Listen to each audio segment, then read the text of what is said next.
भवतु सहनौ भुनक्तु सह वीर्यं करवावहै तेजस्विनावधीतमस्तु मा विद्विषावहै। ॐ शान्ति शान्ति शान्तिः। नमः श्री शंकरानंद गुरुपादाम्बुजन्मने सविलासमहामोहग्राहग्रासैककर्मणे परमात्माद्वयानन्दपूर्णः पूर्वं स्वमायया स्वयमेव जगद्भूत्वा प्राविशज्जीवरूपदः विष्माद्युत्तमदेहेषु प्रविष्टो देवताभवत् मर्त्याद्यधमदेहेषु स्थितो भजति मर्त्यताम् अनेकजन्मभजनात् स्वविचारं चिकीर्षति विचारेण विनष्टायाम् मायायां शिष्यते स्वयं।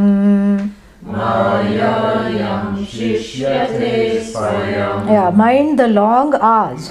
I have to keep saying that because the last hour when it is long, I'm hearing it truncated. Aneka janma bhajanat svavicharan chikirshati vicharena vinashtayam मायायां शिष्यते स्वयं। Yeah, like that. Don't be afraid to open the mouth. This is not French. This is Sanskrit. Yeah. So, we saw last time how the various bodies get crafted. Various bodies get crafted how? In the form of upadhi, in the form of the satya, sattva, rajas, tamas, pradhanata, in the form of which is more and which is less and which is not enough, and the various permutation and combinations. So many combinations. Like if you go to a restaurant, there will be so many combinations. You can have this with that, you can have that without this, like this. So this is the karmic menu that creates this body. And in fact the body is menu, for other bodies. Correct? If it's not menu, it's manure at the end of the life. So that's what it becomes. It becomes fertilizer. That's what it is. So it's a menu. So the small fish's body, makes the big fish take the fork and knife in hand and lick its lips. Oh, here comes lunch. Correct? Yeah.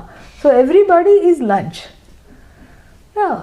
Even as we speak, the skin, everybody's skin is being fed upon by so many invisible things. Thank God we cannot see them. They have all these probes and, they have things coming out like this. Yeah. And one of them is going like this and one of them is, living on just on the hair. One of them is living on the skin. One of them is living under the skin. It's that's why our vision has limits. Thank God. Certain things, for certain limitations, we have to thank Bhagavan. Yeah. We have to say, wonderful. Tathastu. Let it be so. And so like this, the bodies are based on the punya meter. Yeah. More sattvic the body, the more punya there is. That's how one becomes, functionaries that uphold the laws of Ishvara. Of course, non-separate from Ishvara. Like Lord Yama. In the Kathopanishad, Yama himself laments. He says, I know that janami shevadhihi. Shevadhihi means here the treasure. What is the treasure? The punya. Iti shevadhihi iti anityam iti janami. I know that this is anitya, but still I could not stop myself from doing this fire ritual, which would make me a celestial in the next life. You know, he was telling himself, no, don't put the ghee in the fire. You know, he caught hold of the other hand, tried to yank it back, pull it back in time, but the ghee went anyway. You know, tato maya, you know, in that manner, maya, by me, chitaha nachiketa agni, this agni which he named after Nachiketa was stoked by me repeatedly, because I was curious to see what will happen if I have an all punya body. It will be so nice. You know, none of the earthlings will have anything to do with me. In fact, I will have power over them. You know, any kind of, even the slightest Hitlerian tendencies that one has to make other people listen. This is a big, what is that called? Sickness. If you love me, you have to listen to me. Why? Obedience, you know? Yeah. Obedience. Why should you obey anyone? Why should anyone obey anyone? And if someone doesn't obey somebody, why should you take it as a slight? You know? Even children don't obey after reaching 13 years old. So they do, you know, you have to negotiate with them and pay them to do the right thing, you know, for a few years. Oh, you cleaned your room, here is the money. You know, that's what you have to do. So why should anybody listen to anybody? But somehow that desire, you see, this is all about desire. So that desire for overlordship is a morphed desire, a desire that hasn't been inquired into properly, because that desire for ruling over people is the desire for Ishvaratvam. You are already one with Ishvara. So really speaking, you don't have to have a padavi, yamya padam, the status of being yama, you don't need, you know. And of course, the universe has a sense of humor, so he kept on doing this fire ritual day and night, and then, you know, he became the overseer of the clearing house of all the jivas, because of his curiosity of what happens to the jivas and how he can get a better position.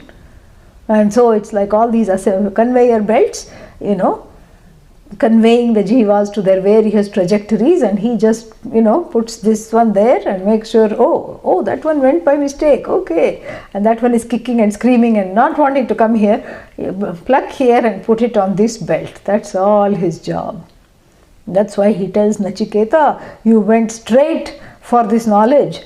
You are, you know, you are not like me. So this is Punya Pradhana Sharira. So Indra and Vayu and Agni, Yama and all the other devatas, Chitragupta and all these, you know, Vishnu, all these things, they all come under the category of deities, and they are not many gods or anything. They are the manifestation of Ishvara with particular form and function, and so we call them Adhishthana Devatas.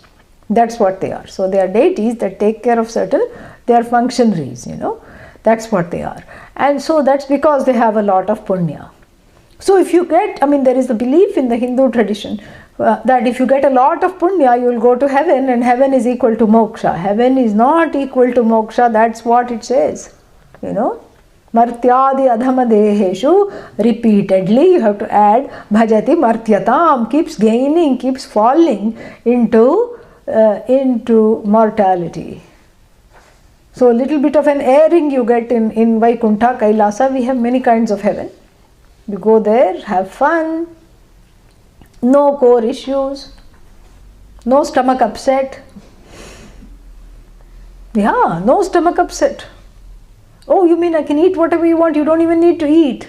You just smell the food, wafting aromas, and that's it. Without paying, you are full. Yeah, imagine, you know, whenever you're hungry, you just walk by a restaurant. or by an Indian household. Finished. Indian household smells of food all the time, and every room, all the walls, everything, because our spices are such, you can never get it out. So you just go there and you just take a deep breath and your hunger is satisfied. Oh, no food bills, nothing. No going to the store. And no worries about, oh, I'm gluten intolerant, I can't eat that, I'm lactose intolerant, I can't eat beans, you can eat whatever you want through the nose. Yeah, without paying for it through the nose. Yeah, go by a 5-star restaurant repeatedly. They cannot catch you for walking there. You just walk around, especially when they're cooking. You do pradakshina and your hunger is fulfilled, Your thirst is fulfilled, everything is fulfilled. So heaven has a lot to offer, but it is not moksha. So even these devatas, they have to then study under a teacher in the celestial realm and gain the knowledge, okay? So that's what, all this is the untold part of verse number 2, which has to be talked about. Otherwise, the Devata life starts to look very good. And then, so if I'm really, really good here, then I will be Indra. Indra will make sure you are not the next Indra. Because as soon, if you do 100 Rajasuya Yajnas, you can displace the current Indra. So even if you do 10 successfully, he starts getting nervous. And his another avatara, his friend is Lord Varuna, rain. Yeah, he is thunderbolt, and of course thunderbolt is related to rain. So he calls Varuna and he says, come and rain on the yajna. So they have to start from number 1 again. It's not that easy. And so that's why in the Upanishads we hear Nachiketa's teacher, Lord Yama, lamenting that he is stuck in this Yama's Padavi status until the end of the Kalpa. After that it's going to stop. Then Indra in the Kenopanishad himself has to be brought down, a step or two, because he is completely drunk with the fame of his post as the king of all the lords. And in fact, Indra features as a student in not 1 but 3 Upanishads, 2 or 3 Upanishads. Chandogya and Kenopanishad. Definitely, because he is, because the more important you are, the more Vedanta you need. And it doesn't, it's not like a common person can just come into the class, sit down and listen. Indra will always be thinking, oh, I'm doing such good Shravanam. He looks to the left, he looks to the right, and he confirms that he is the best student. Because of course he is the best at everything, and of course he has to be the best here, he is perfect. And while looking to the left, Tattvamasi has gone by. While looking to the right, Aham Brahmasmi has been explained, and so therefore he has to repeatedly be a student. In the Chandogya Upanishad, he has to stay, he fails the first several attempts. He has to stay in the Gurukula for 101 years before he gets it. So don't think that being the Devata is the end all.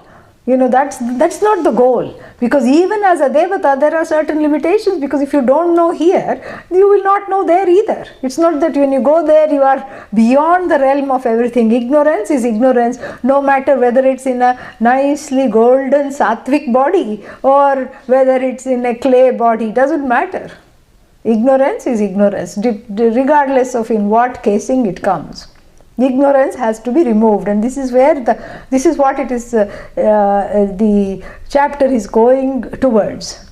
It's going towards, it's moving towards that. And in the second verse, it gives that contrast. One is this lowly mortal, always, crying out, because always, as it were, consigned to repeated janmas of mortality. Why? Because it is neither a punya pradhana sharira, nor a papa pradhana sharira. Papa pradhana sharira, like tiryak. Tiryak means things that grow sideways. Like a Dachshund puppy, like this, then like this, then like this. It doesn't grow this way. All 4-footed beings grow like this, more, and like this a little less. So tiryak you know. So Tiryak, and even plants, you know, they proliferate, the roots proliferate sideways, four-footed, all these things. So that is called Papa Pradhana Sharira, because as I told you last time, they don't have the wherewithal to express the pain and sorrow, and they have to put up with so much. Punya Pradhana Sharira, all the devatas and celestials. But what about me? You are half and half. Oh, like the thing you buy in the store? No. Half Punya, half Papa. How do you know? Because that's what it is. Yeah. Manushya's life is, everybody's last name should be Mishra. Yes. Mishra means that. Mishra means a mix-up of Papa Punya. You know, you have drunk the cocktail of Papa Punya mix-up, and then so that's why one day goes very nicely and the other day or rather morning is fantastic, oh I feel like hugging everyone, and then afternoon, get out of my sight, who are you, what are you doing here? This is what is called Mishra, and to this Mishra this is addressed. Yeah, not just Shalini, we have one Mishra in our student this thing, but to all of us are Mishras. Everybody in the human body is Mishra, and to the Mishras this second verse is addressed, is that, you know, this contrast is given, that in the celestial body, you know, that same limitless consciousness struts around like a devata, and in this lowly, you know, body, that same limitless consciousness broods around like a homeless. Homeless means not yet reached home, not understood what is home, doesn't feel at home with oneself. So like a lost cause, you know, keeps falling into the same cycles of mortality. So that is what the whole thing is. So what to do? Should we just stop the class here? No, I don't think we should. So what to do? When in doubt, go to the next verse. What's the next verse? What does it say?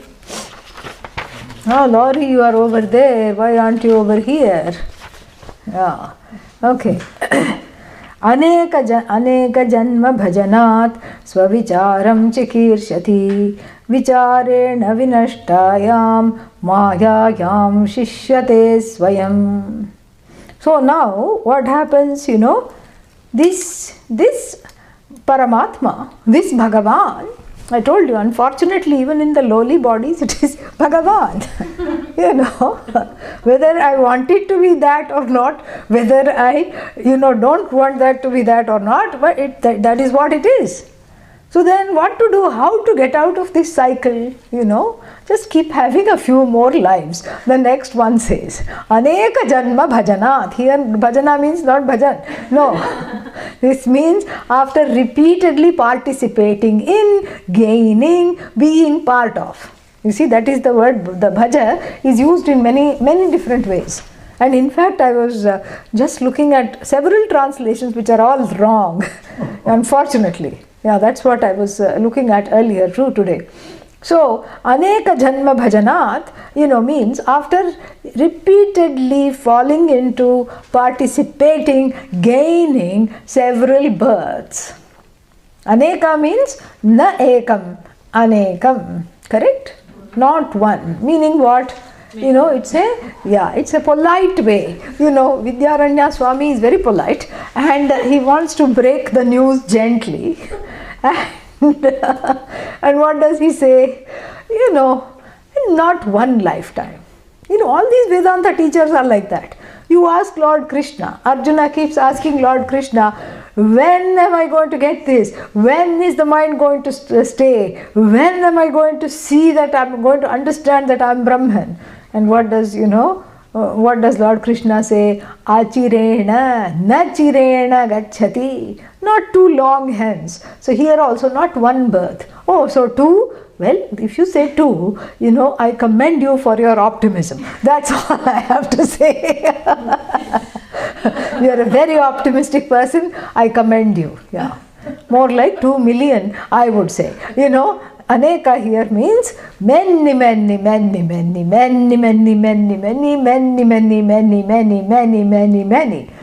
Are why did you stop? Because I want to move on with the class, okay? Yeah. So after these many lifetimes, then comes a time where the person goes, who am I? Still the tamas is there. Who, after that one lifetime gone, am what? Oh, that was forgotten that last time. Then next life, who am? Am who? Next life, already gone. And then a few, few other lifetimes. I what? Who am I? To even ask that question, what is the truth of me? It takes many lifetimes. But that's not fair. Why does it take so many lifetimes? What are we doing in these lifetimes? Just going round and round. Pradakshina of samsara. We are circumambulating samsara, not on the outer edge, inner edge. So getting burnt, getting fried to a crisp, and keeping on going round and round in samsara like that sad little bull, the oil pressing bull. It has been, what is that called? This practice is not there that much. Thanks to modernized way of extracting the oil, the bulls are spared. But otherwise they would have a single bullock on a short rope tied to a stick, and on the other side one stick coming out of its neck, and then a very big, it was weighted down, so it just is like that, poor thing. It's in permanent wrong traction. And then it's going round and round, and that stick is connected to a big stone, pestle, which is there like, in a stone mortar, big, huge one. Mortar pestle, don't think your little, cardamom and, cardamom thing, little tick. No, huge. This big stone and a very big another stone with a hollow there, and in that sesame, peanut and everything will be put.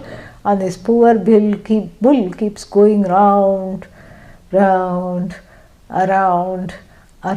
endlessly, and it can't even sit down because that heavy weight is going to make it collapse. So it has to keep standing, and sometimes you could see that the legs are shaking. It was really very bad.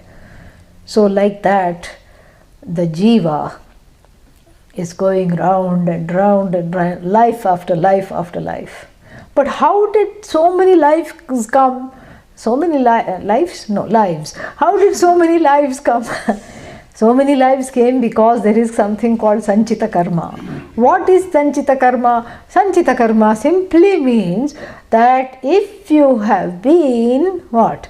If you have had accidentally even one human birth, then you have endless amounts of karma for endless number of lifetimes. But how did I get that first human birth? There is no first birth. Jiva is anadi. Oh, it is anadi? Yes. It's anadi means it is ananta, means doesn't come to an end. No, it comes to an end. How can you say that? Because you are studying. Yeah, that's all. You yourself have the hope that it should come to an end. Your own jignasa is proof. I don't have to give you any proof. If you didn't have jignasa, you would not have signed up for the classes. You would not be attending. You have hope. Thank God. So, because you have hope, I am teaching. That's all. Simple. And so, therefore, Aneka Janma Bhajanat means after several thousand million false starts. That is the correct translation.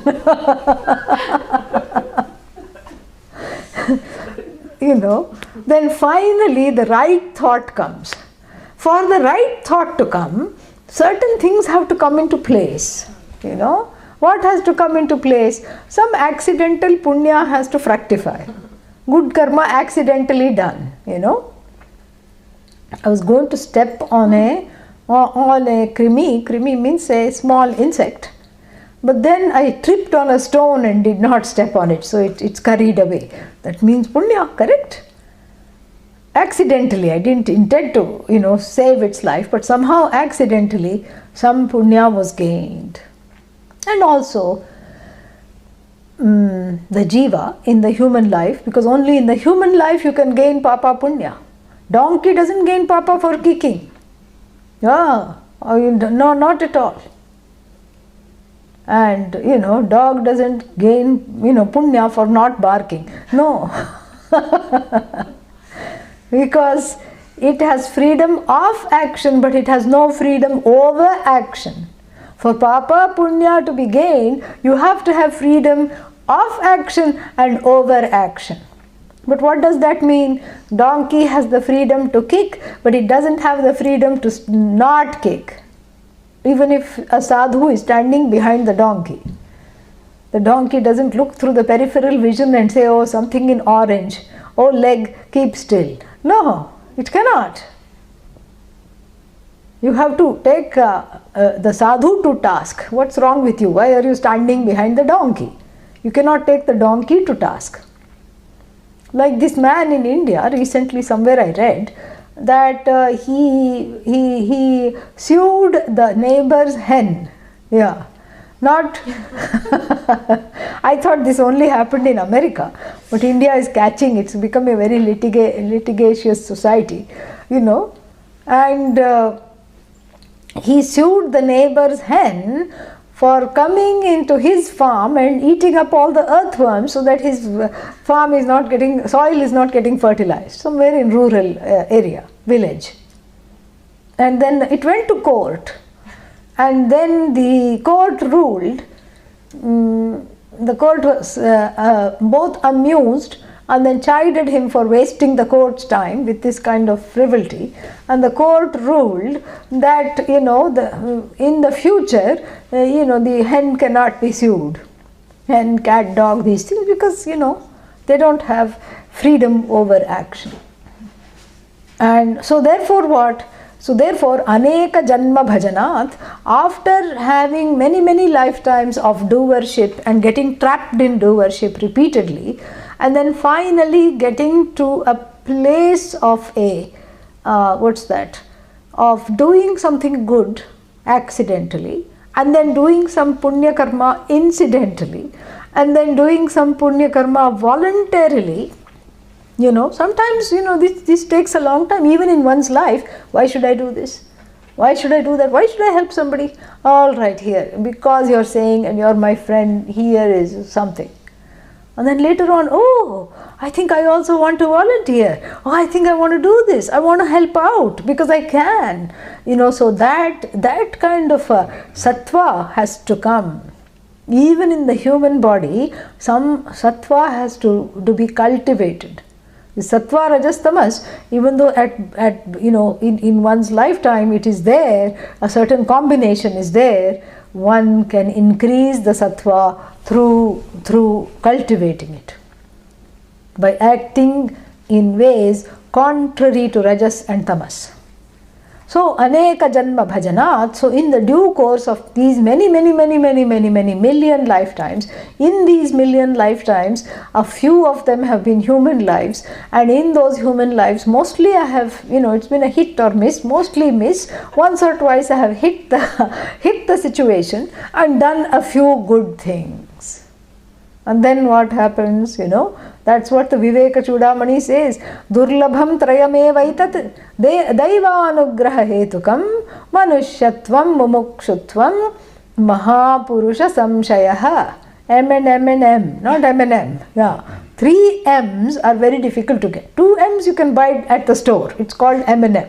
Okay? Yeah. And 3 M's are very difficult to get. 3 M's means what? 1.5 M&M's? No. This is a totally different situation. So, what are these 3 M's? Manushyatvam, human birth, very difficult to gain. And then what? Mumukshutvam, you can be a human being, but you can be like the masses, going between malls and balls, correct? Yeah. How do you spell mall? M-A-U-L. Yeah. Where you go to get mauled. That's what it is. So, you can be like that. So mumukshutvam, this desire for freedom, this desire to know who I am, all this very difficult to get. Second M is difficult to get. You can be a human being all right, but you need not ask the right question. And then you can say, I am a seeker of freedom. Therefore, what are you going to do? I'm going to go bungee cord jumping. Why? The previous samskara of spider has not yet gone. Yeah, that's why these kinds of sports attract. You come down like that. Go up, come down, go up, come down, you keep doing that. And then you pay a big price. In the last life, you could do it for free, That's the only difference. And you came with your own bungee cord. Yeah. Srijate grinhate cha urnanabhihi. Urnanabhihi means the one who carries a wool ball in its navel. And this is the wool ball. So, urnaha nabhau yasya urnanabhihi. This spider, comes down, and then you go like this, it goes up, and then you try to touch it, it goes up, and then when no one is looking, oh good, I can come down, and so like that, and then so that samskara is still there. It's an individual samskara, and it seems to be a collective samskara also. That's why Spider-Man movies, Spider-Man mugs, Spider-Man costumes, I don't know. I was always wondering why this obsession. Now I have understood. So, what can I say? So then, this is what it is. So, desire for freedom is not the ultimate. Because of this, the feeling is, desire for freedom means I want to go and jump off something, I want to go gliding and pretend I'm a bird when I'm not, I want to do all kinds of things. That is not, going to set you free. Action is not going to set you free. Action binds, knowledge frees. Simple. Very simple. So in order to understand that, I have to get some viveka, get vairagya and go in search of a teacher. That's the third M, Mahapurusha Samshrayaha. Do you see how this Aneka Janma Bhajanat is such a packed word?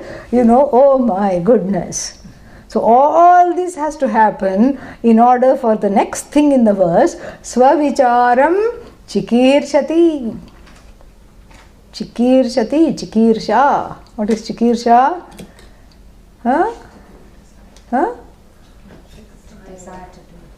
kartum ichha chikirsha. Oh, kartum ichha should be kikirsha. No, it is not. It is not kikirsha, it is chikirsha. Chikirshati means desires to do enquiry. What? Swavicharam, swatmanam, one's own self. Usually focused on the other, finally the finger points back and says, well, what about what's going on in here? Aneka janma bhajanat swavicharam chikirshati. Not for the faint of heart, really. Because for that aneka janma bhajanat, itself is a huge topic, spanning over several generations, several lifetimes, million lifetimes, And then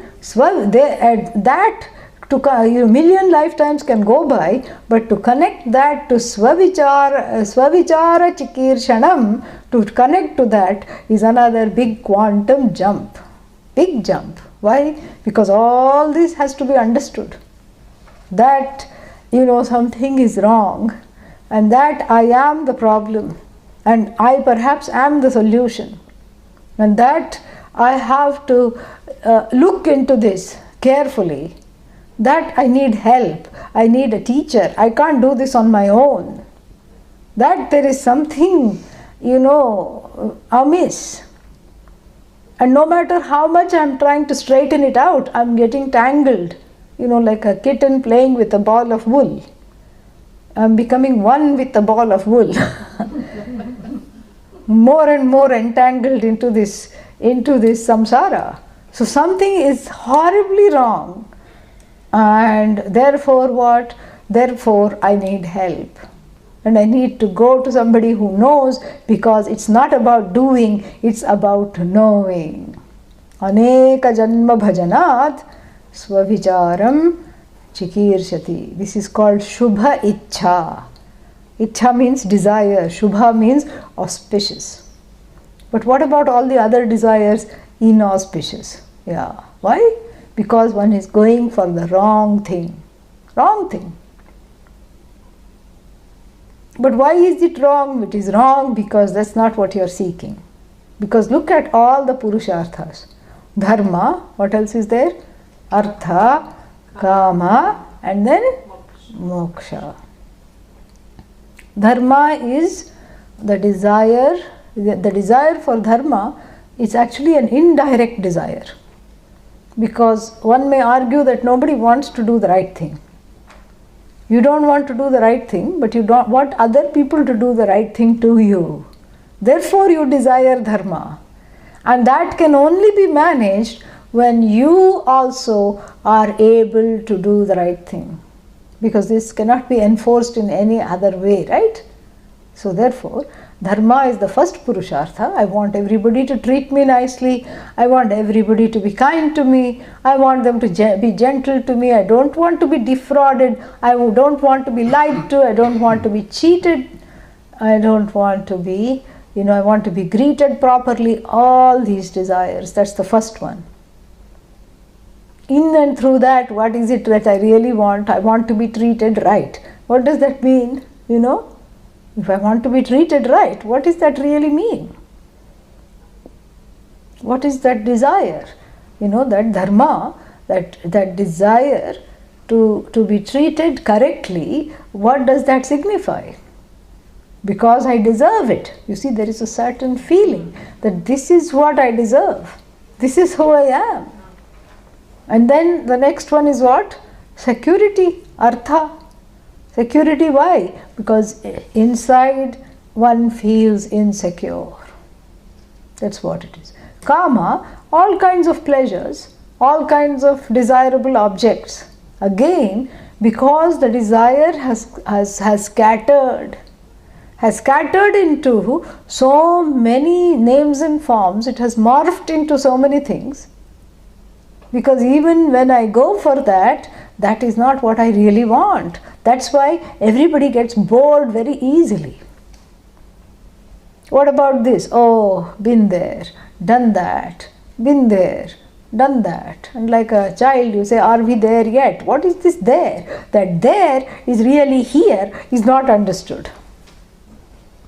That there is right here.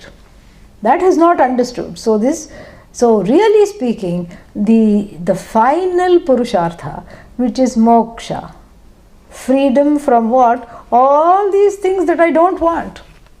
Sickness, disease, death, fear, all that constitute what I do not want. So freedom from all that means moksha. And that moksha is not away from me. This is a big quantum leap. Aneka janma bhajanat. Because it is I have to inquire into this. That is what is called swavichara. Swatmani. Within oneself, one looks, figuratively speaking. And so that the answers lie where the I notion is centered. The answers are where I am, where I have located myself. And that location of the I is in everything finite. So perhaps the I needs to be relocated into its Svarupa, which is infinite. So it has to be taken back and walked back, of course with the help of a teacher. That is what the whole thing is. Otherwise, otherwise one thinks that there are 4 pursuits. There are not 4 pursuits. There aren't. There is just one pursuit. Because in and through dharma, artha, kama, what one is desiring is to feel security centered on the self, feel happiness centered on the self. That's what it is.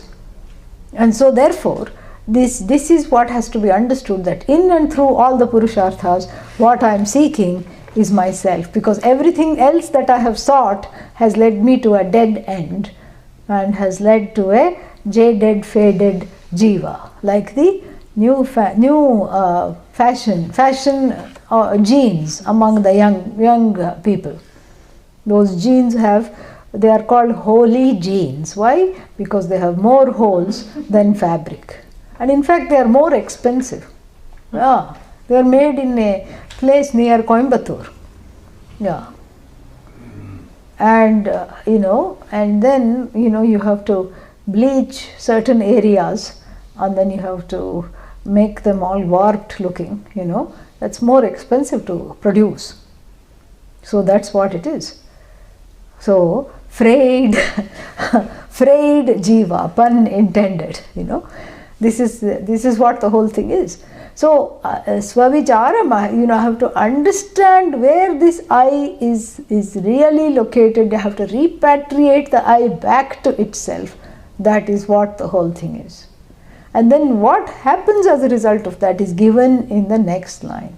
Vicharena. So this vichara cannot be conducted by oneself. Vichara here brings in guru, brings in mumukshutvam, brings in one's own helplessness, brings in brings in the all the things we have talked about, shraddha, titiksha, uparati, shamadama, everything is there. It's a very laden verse, loaded verse, and then what happens? So as a result of proper vichara means enquiry. As a result of proper enquiry with the help of the guru, meaning pramana vichara. Vicharena means pramana vicharena. So inquire into the Vedanta as pramana. Pramana vicharena, what happens? Vinashtayam mayayam. Absolute locative construction. It's like a when-then construction. So in the wake of the destruction of Maya, when the vichara rises, when the vichara is there, then Maya is destroyed. With the rise of the enquiry into the pramana, into seeing Vedanta, as we have talked about, as a means of knowledge that cannot be supplicated, that cannot be, interchanged with anything else, as a means of knowledge that's going to show me, like even my eyes show me. The eyes are useful to see the objects. This vision, this vision of Vedanta is useful to see the subject, see the truth of the subject. To be the truth of the subject that is talked about in the Veda. So to understand that itself is so much, it's a big deal. And then vicharena, so through this proper enquiry, what happens? Vinashtayam mayayam, when the Maya is destroyed. Now this is a very, involved discussion. Maya is destroyed means what? What happens, Yeah, Maya has what? Maya has all kinds of things, right? What is that? Projective power, and then what is the other one? Covering power and projective power. Covering in Sanskrit is called Avarna. One person said Avarana. No, it's not Avarana. Avarna. Okay? And then the projective power is called Vikshepa. Avarna and Vikshepa. So, Vinashtayam Mayayam means Avarna and Vikshepa both go away, and Vikshepa goes away means there is no Jagat.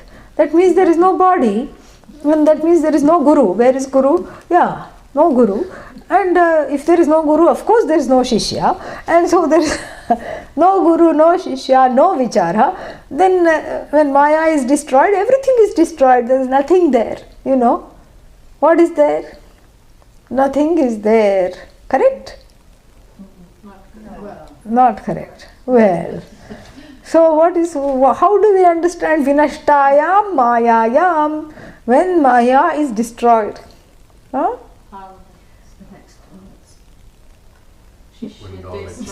Forget Shishyate Swayam. We have not gone there yet. Very nicely, don't follow what I said. Like when in doubt, go to the next verse. You can't do that. I can do that. So, so only here tell me, Vinashtayam Mayayam means what? Which part of Maya is destroyed? Exactly. Huh? Avarna is destroyed. Vikshepa is Ishvara Srishti. Yeah, Vikshepa is destroyed means we cannot have this conversation. First of all, internet will go. Okay? Then all the bodies in this room, including this body, will go. Correct? Vikshepa means it's a projection. Correct? So the projection, Kate, what you're thinking of is that the projection at the individual level. Yeah, but we are not talking, that has to be destroyed. But we are not talking of the projection at the individual level. We are talking of Maya as a collective projection. Yeah, so the collective power of Maya is Avarna. First she projects, and then what? She makes the one into many, and then what? And then she puts a veil so that she conceals that oneness, so that one believes that manyness. That is the problem. You cannot destroy Vikshepa. Vikshepa cannot be destroyed, and here's a secret: Vikshepa need not be destroyed.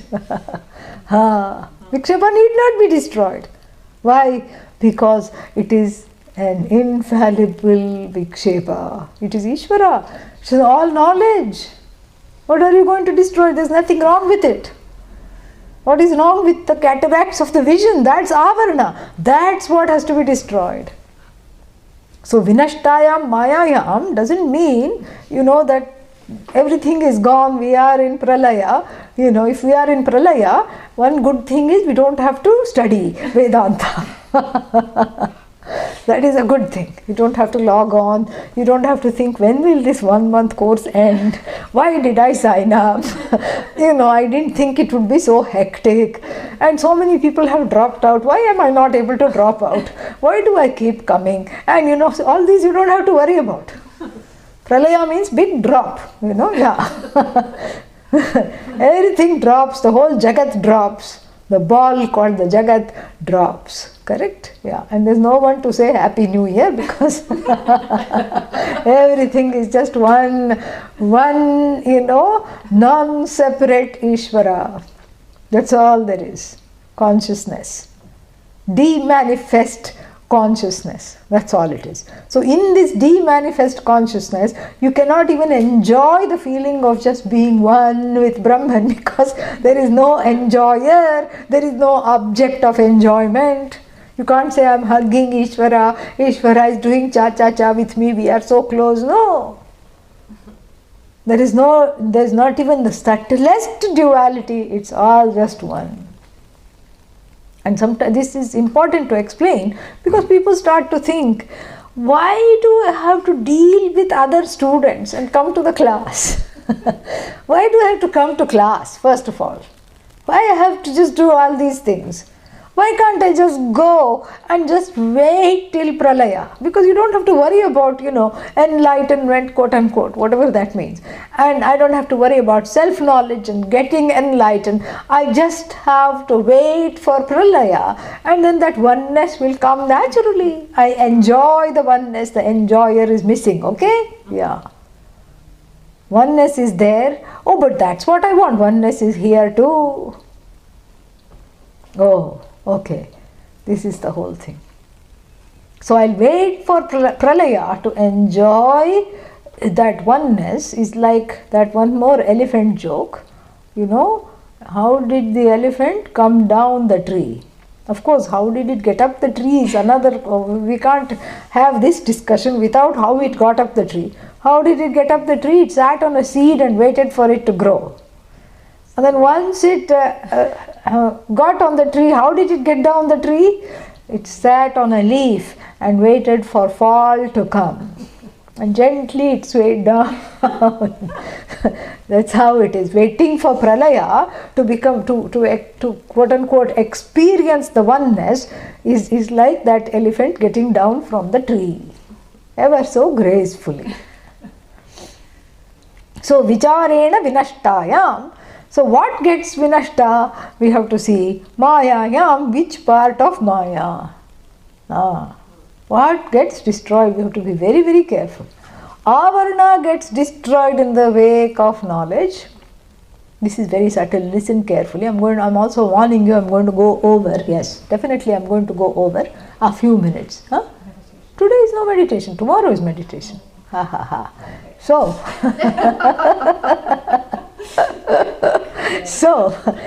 yeah, no meditation today. This can be the meditation. I'm going to take 5-10 minutes because a nice build-up has happened. So we shouldn't stop right now. Okay? Yeah. So, vicharena vinashtayam, what gets vinashta, what gets destroyed has to be extremely clear here. We have to be laser sharp. What gets destroyed is that concealing power of Maya with the help of the laser beam of Pramana, which removes the concealing power. In the wake of the knowledge of the Shastra, that Akhandakara Vritti, the Shastra conveyed Guru Mukhat, through the mouth of the teacher, creates a Vritti, creates a thought form of that oneness, and that oneness being yourself, it is understood. It is understood as I. So the vritti, the thought comes and goes, but that oneness remains because it is non-separate from you. Isn't that awesome? Yeah. That is how it is.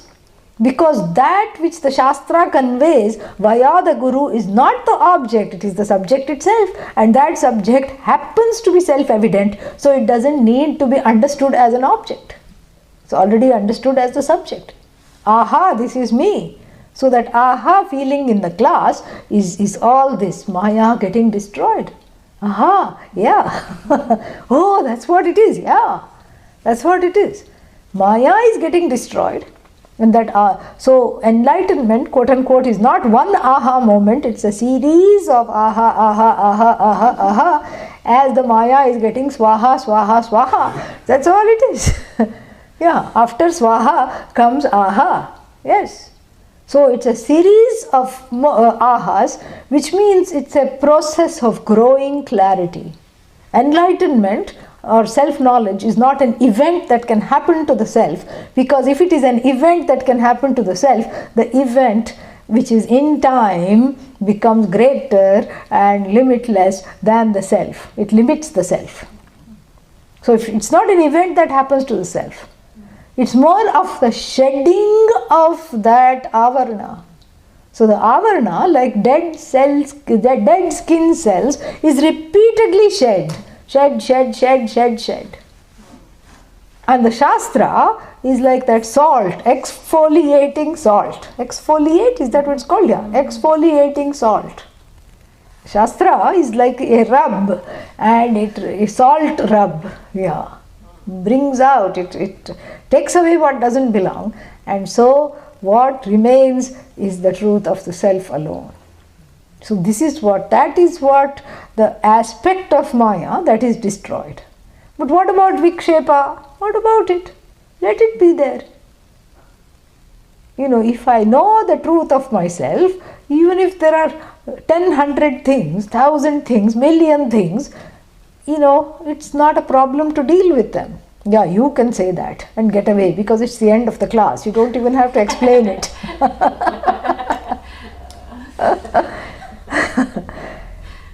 Yeah, you don't have to, it is not something, because the thing is, the feeling of I have to deal with this is because I have, because of the power of avarna.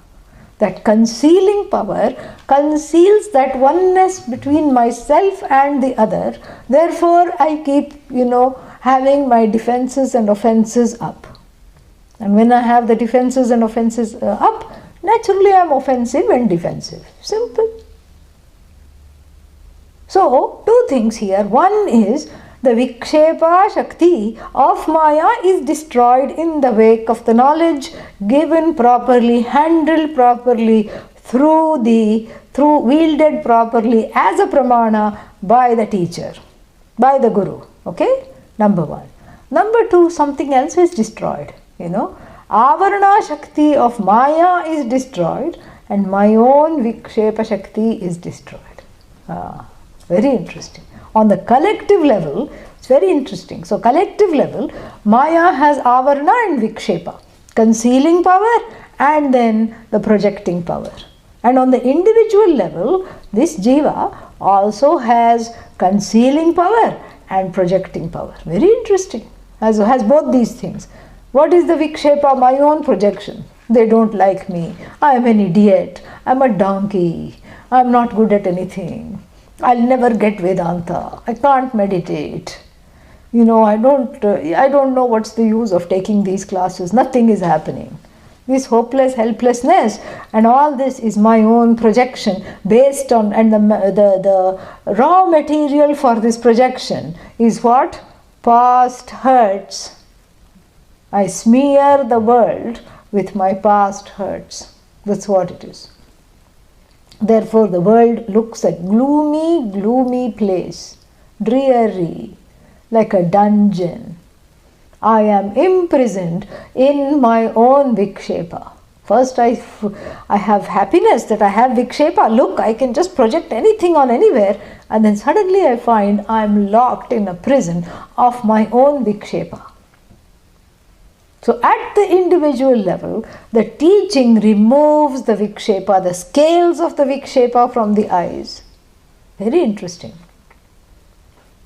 And then what is the avarana on the individual level?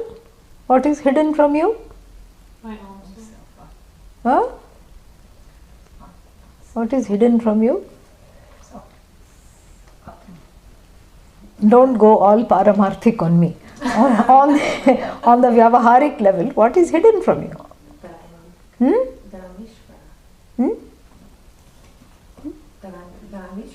That I am Mishra? Yeah, no. What is hidden is the unconscious.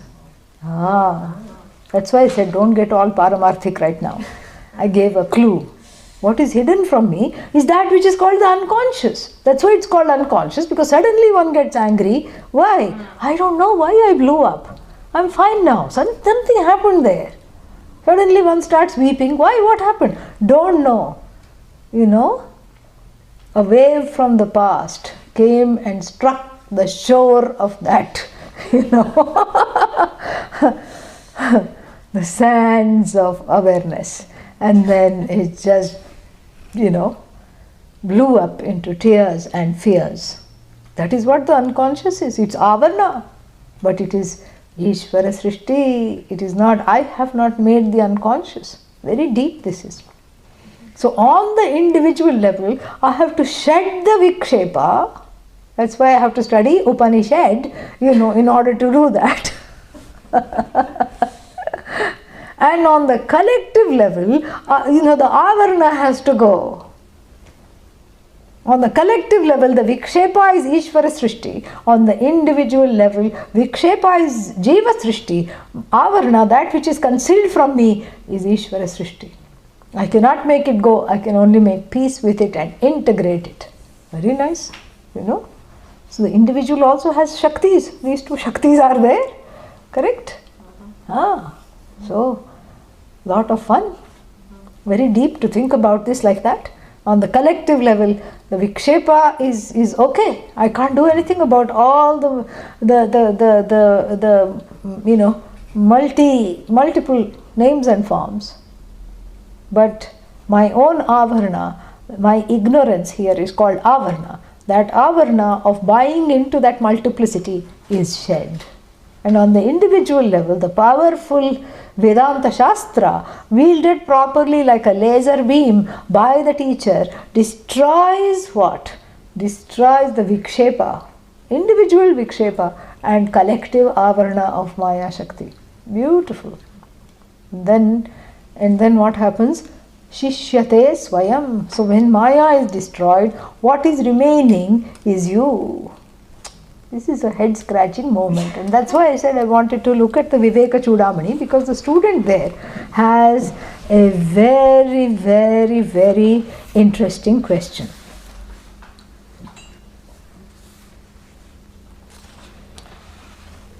The student asks, of course the teacher has already talked for 213 of the 545 verses.